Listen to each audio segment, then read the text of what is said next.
Hello students, स्वागत है एक बार फिर आपका अपने इस यूट्यूब चैनल के ऊपर जिसका नाम है प्रीत क्लासेस। तो इस लेक्चर के अंदर हम डिस्कस करने वाले हैं एक्सरसाइज 3.2 ऑफ क्लास 9th, जो कि बेस्ड है कार्टेशियन प्लेन के ऊपर। तो सबसे पहले हम कार्टेशियन प्लेन होता क्या है उसके बारे में हम डिस्कस कर लेते हैं। देखिए, किसी भी टू डायमेंशंस के अंदर पॉइंट्स को उसकी पोजिशन दिखाने के लिए हमें दो डायमेंशंस की जरूरत होती है। तो हम देखिए, उसको एक प्लेन के ऊपर अगर किसी पॉइंट की पोजीशन को दिखाना होता है उसके लिए हम कार्टेशियन प्लेन ड्रॉ करते हैं। तो देखिए कैसा होता है कार्टेशियन प्लेन। तो इस तरीके से एक नंबर लाइन होती है हमारे पास दो, जो कि एक हॉरिजॉन्टल होती है और एक वर्टिकल होती है। जो बीच में होता है जहाँ ये कट करते हैं वो 0 पॉइंट होता है हमारा। तो 0 से जो लेफ्ट में है, सॉरी राइट में, वो रहेंगे हमारे +1, +2, +3, पॉजिटिव नंबर ही रहेंगे। 5, 6 इस तरीके से चलते रहेंगे आगे। और इधर हो जाएगा -1, -2, -3, -4, -5 इस तरीके से आगे चलते रहेंगे। सिमिलरली यहाँ पर जो वर्टिकल नंबर लाइन है उसके ऊपर की साइड हमारे पॉजिटिव नंबर रहेंगे, +1, +2, +3, +4 इस तरीके से ऊपर चलते रहेंगे। सिमिलरली नीचे -1, -2, -3, -4 इस तरीके से आपका काम होता रहेगा। तो उसके अकॉर्डिंग जो हमारी हॉरिजॉन्टल लाइन होती है उसको हम बोलते हैं एक्स एक्सिस, जिसको एक्स से रिप्रेजेंट करते हैं हम। तो ये हो जाएगा हमारा एक्स डैश, और ये जो ऊपर है हमारा ये हो जाएगा वाई एक्सिस। जो वर्टिकल नंबर लाइन है हमारी, ऊपर की जो साइड है वो positive Y axis, it means Y, और नेगेटिव वाई एक्सिस के लिए हम वाई के ऊपर डैश लगा देते हैं। तो ये है हमारा कार्टेशियन प्लेन। इसके अंदर ही हम जितने भी पॉइंट्स हैं उनको हम ड्रॉ करते हैं। तो इसके ऊपर अकॉर्डिंग हमारे पास कुछ क्वेश्चंस हैं। What is the name of horizontal and vertical lines drawn to determine the position of any point in Cartesian plane? तो जो हॉरिजॉन्टल और वर्टिकल लाइन है उनका क्या नाम है ये हमें बताना है। तो वर्टिकल जो लाइन है, हॉरिजॉन्टल लाइन को हम बोलते हैं x axis. So horizontal lines, name of horizontal lines ये हो जाएगा हमारा x axis, and name of vertical lines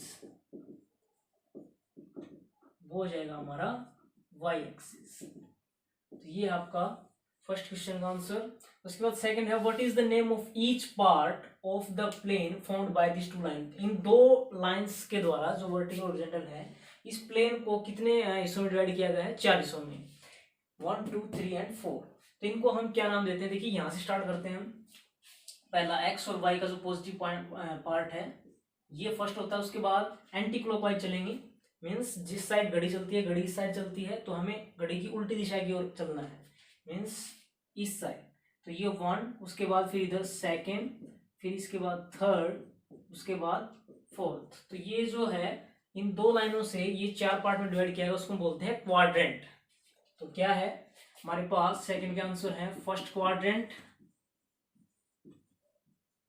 second quadrant, third quadrant and fourth quadrant. तो इन 4 हिस्सों के अंदर हम जो है ये डिवाइड हो जाता है कार्टेशियन प्लेन हमारा इन दो लाइनों के द्वारा।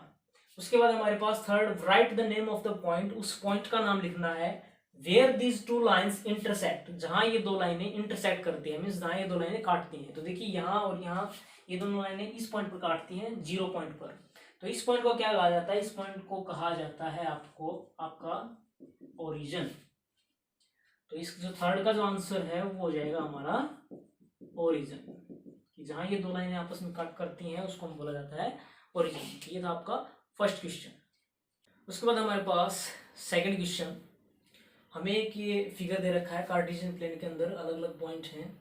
यहाँ सी है, D and E, G, H, M, L. तो इस तरीके से अलग अलग हमें पॉइंट गिवन है और हमें कुछ क्वेश्चन पूछे हुए हैं उसने। तो देखिए क्या है, सबसे पहला जो क्वेश्चन है, कोऑर्डिनेट ऑफ बी। तो बी के कोऑर्डिनेट मीन्स आपको बी पॉइंट को कैसे लिखा जाता है वो आपको लिख करके दिखाना है। Point coordinate of point B. B point ढूंढिए पहले कहाँ है, ये वाला जो पॉइंट है। देखिए ये पॉइंट एक्स के कोरस्पॉन्डिंग कितनी वैल्यू रखता है और वाई एक्सिस के कोरस्पॉन्डिंग कितनी वैल्यू रखता है, हमें वो ब्रैकेट्स के अंदर डालनी है। सबसे पहले जो है हमें एक्स की वैल्यू लिखनी होती है। तो कोऑर्डिनेट ऑफ बी जो है ब्रैकेट के अंदर कितना हो जाएगा, सबसे पहले एक्स की वैल्यू, मीन्स बी के कोरस्पॉन्डिंग एक्स एक्सिस पर देखिए कितनी वैल्यू है -5, तो ये हो जाएगा -5 कोमा, उसके बाद y की वैल्यू देखिए, y की वैल्यू इस एक्सिस पे y एक्सिस के ऊपर b के कोरस्पॉन्डिंग y की वैल्यू है 2, तो ये हो जाएगा 2, तो -5, 2 ये क्या हो जाएंगे कोऑर्डिनेट ऑफ b। सिमिलरली हमें कोऑर्डिनेट ऑफ c लिखना है। कोऑर्डिनेट ऑफ c कहाँ है, देखिए c पॉइंट यहाँ है, तो इस पॉइंट को c सबसे पहले लिखेंगे हम x की वैल्यू, x एक्सिस के कोरस्पॉन्डिंग c की जो वैल्यू कितनी है x एक्सिस के ऊपर 5, तो ये हो जाएगा 5 एंड कोमा, उसके बाद सी y एक्सिस के ऊपर वैल्यू c की कोरस्पॉन्डिंग कितनी है, c के सामने y एक्सिस के ऊपर वैल्यू है -5, तो ये हो जाएगा -5, तो c के कोऑर्डिनेट हो जाएंगे 5, -5। उसके बाद हमारे पास पॉइंट आइडेंटिफाइड बाय -3 -5, कि -3 और -5 से जो पॉइंट है वो उसका क्या नाम है, उसने ये हमें पूछा है। तो x की वैल्यू -3 है, x की वैल्यू x एक्सिस पर -3, ये रहा पॉइंट, तो -3 और y की वैल्यू है -5 और y की वैल्यू है -5 हमारे पास ये पॉइंट, तो इसके इसके कोरस्पॉन्डिंग जो पॉइंट है हमें वो कौन सा मिल रहा है, पॉइंट E, तो इसका आंसर हो जाएगा हमारे पास E। उसके बाद है पॉइंट आइडेंटिफाइड 2, -4, तो 2, -4 x की वैल्यू 2 एंड y की वैल्यू -4 यहाँ मिलेगी, तो 2 और -4 के कोरस्पॉन्डिंग जो वैल्यू है वो किसका कौन सा पॉइंट हमारा G पॉइंट है, तो इसका आंसर हो जाएगा फोर्थ का आंसर G।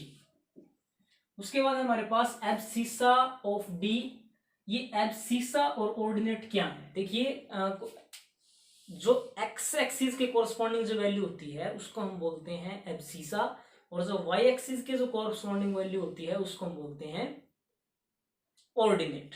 तो ये जो है हमें x कोऑर्डिनेट बताना है और इसमें हमें y कोऑर्डिनेट बताना है। तो D जो पॉइंट है, D देखिए यहाँ ये पॉइंट है, इसके कोरस्पॉन्डिंग x की वैल्यू देखिए कितनी है, तो x की वैल्यू कितनी है यहाँ पर 6, तो इसका जो एब्सिसा है वो कितना हो जाएगा 6।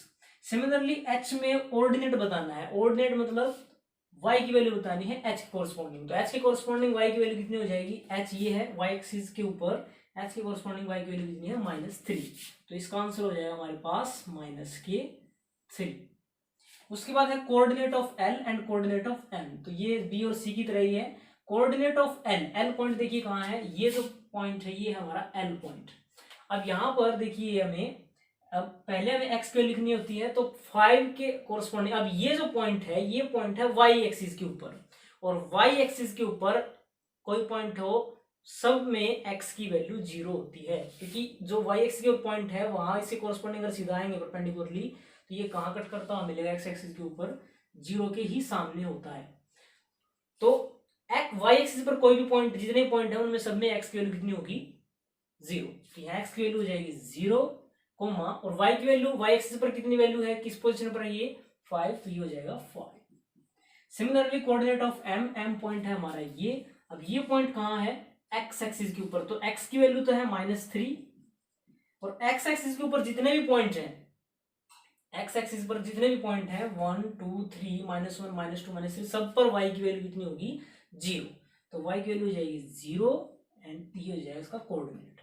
तो ये आप ध्यान रखेंगे कि x एक्सिस पर कोई पॉइंट है उस पर y की वैल्यू 0 होगी, और y एक्सिस पर कोई पॉइंट है तो उसमें x की वैल्यू क्या हो जाएगी 0 हो जाएगी। तो ये थी आपकी एक्सरसाइज 3.2, आशा आपको समझ में आ गई होगी। तो फिर भी कोई प्रॉब्लम रह जाती है तो कमेंट सेक्शन में अपना कमेंट डालना बिल्कुल ना भूलें।